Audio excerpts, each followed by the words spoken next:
يا مساء الخيرات ومساء وصفات الحلو الشرقية اللي إلها نكهة خاصة بشهر رمضان المبارك، مع إنه هي طيبة بكل وقت. كنافة أم النارين اللي بتنعمل على الغاز حصرا، مع إنه اسمها أم النارين بس في ناس بتعملها بالفرن.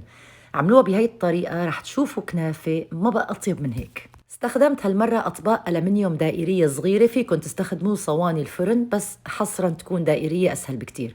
جبت الكنافة نتفتها مثل ما بقولوا لقطع صغيرة كتير، وراح ابدا طبقها بطبقي الالمنيوم الصغير. جبت الطبق حطيت بأرضه طبعا سمنه، سيحتها وحطيت، وبعدين بديت طبق الكنافه. حاولوا دائما وانتم عم تحطوا الكنافه تكبسوها بأرض الصحن. بالنسبه لكميه السمنه انتم بتتحكموا فيها، انا شوي كترت، بس المبدأ انه الكنافه يجيها كلها من السمنه. كبسوا الكنافه بأرض الصحن منيح، وبعدين رجعوا حطوا على وشها شويه سمنه، وابدوا طبقوا القشطه فوقها. القشطه هي القشطه المنزليه، نازله طريقتها على قناتي، ما في اسهل منها، اطيب من القشطه الجاهزه. فيكم كمان تحطوا الجبنه الحلوم او الجبنه الموزاريلا.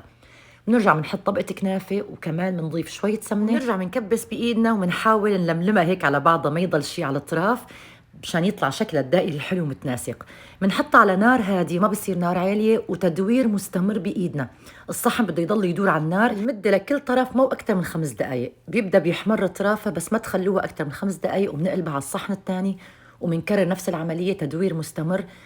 كمان شي 5 دقائق، وبعدها صارت عنا الكنافه جاهزه. طبعا بنصب فورا فوق القطر البارد وبنزينها بالفستق او اي شيء بنحبه. نفس الطريقه تماما ممكن تعملوها بصينيه اكبر شوي كمان على الغاز، وجربوها وشوفوا ما اطيبها، رح تاكلوا اطيب كنافه ام النارين.